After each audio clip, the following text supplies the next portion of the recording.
I think Syria would be a lot better off right now than it has been. Well, that's looking back 3.5 years. President Trump sitting down an exclusive interview with Maria Bartiromo on the Fox Business Channel.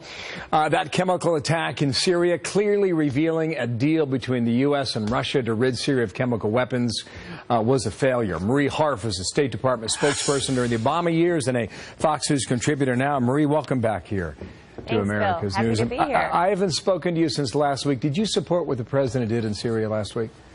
I did. I thought it was a good response to President Assad's use of chemical weapons. What I'm more focused on now, quite frankly, is the strategy going forward and what happens next in Syria. And I think you've heard pundits from the left and the right say, yes, this was a strong response, it sent a message, but that it hasn't fundamentally changed the course of what's happening in Syria. And we don't really know what the strategy is. We'll see what comes out of the meetings in Russia today, but we don't know what it is. Was President Obama offered this same option when he was president? Well, in 2013, and I was very involved at the State Department at the time when Assad used chemical weapons then, we did make a decision to use force. We went to Congress and asked for their authorization to use force against Assad, and they did not give us that authorization.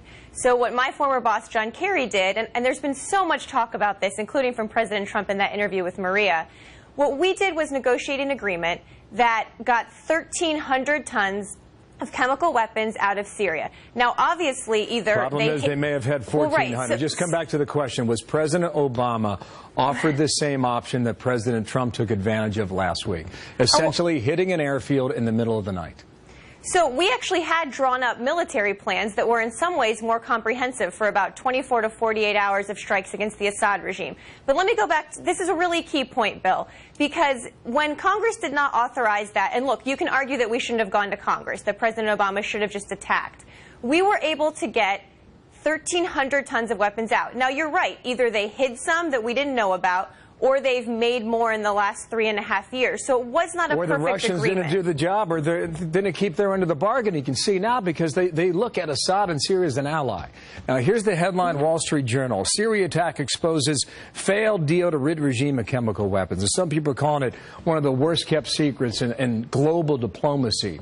And then John Kerry said this on camera on the 5th of January, 2 months ago. I will acknowledge to you, absolutely. I heard it all over the place. The perception hurt. Yes, the perception hurt.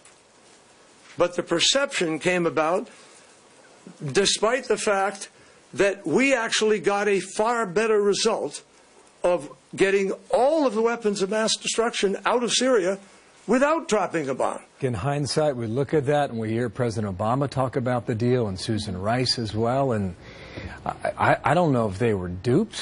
I don't know if we didn't look hard enough. I don't know if the Russians pulled the wool over our eyes. I don't know if Assad ever gave up his chemical weapons making ability. I mean, which he may very well have done in the past few months. The point is, this was no way to check a man who's willing to use chemical weapons. And a UN investigation already this year has shown that Assad used chemical weapons 8 times in 2017. I mean, that is one hell of a track record when you're trying to stop someone from killing women, babies along the way. I agree, Bill. And let me just get back to the main point here.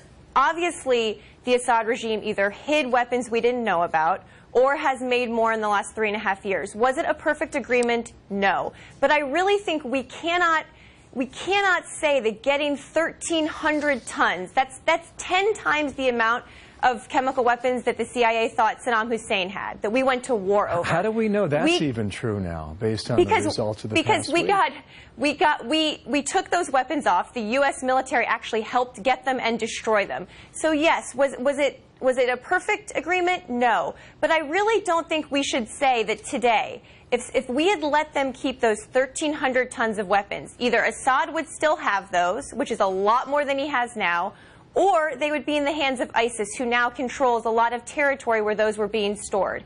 So I think that we can have an honest discussion about whether it was a good idea to make that agreement.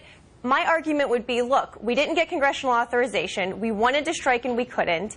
And so instead, we were able to get a whole lot of really bad weapons out. It appears that you could have sent a message militarily. And you could have done it with the same level of efficiency that James Mattis carried out last week. All those pieces appear to still be in place now that they were in 2013. Anyway, this debate will continue, Marie. I really appreciate your input, because we're trying to figure this out together, and whether or not Assad does it again. And if he does, what then? And that's the debate we'll have next time around. That's right. Thanks, Marie. Live in Washington today. Shannon.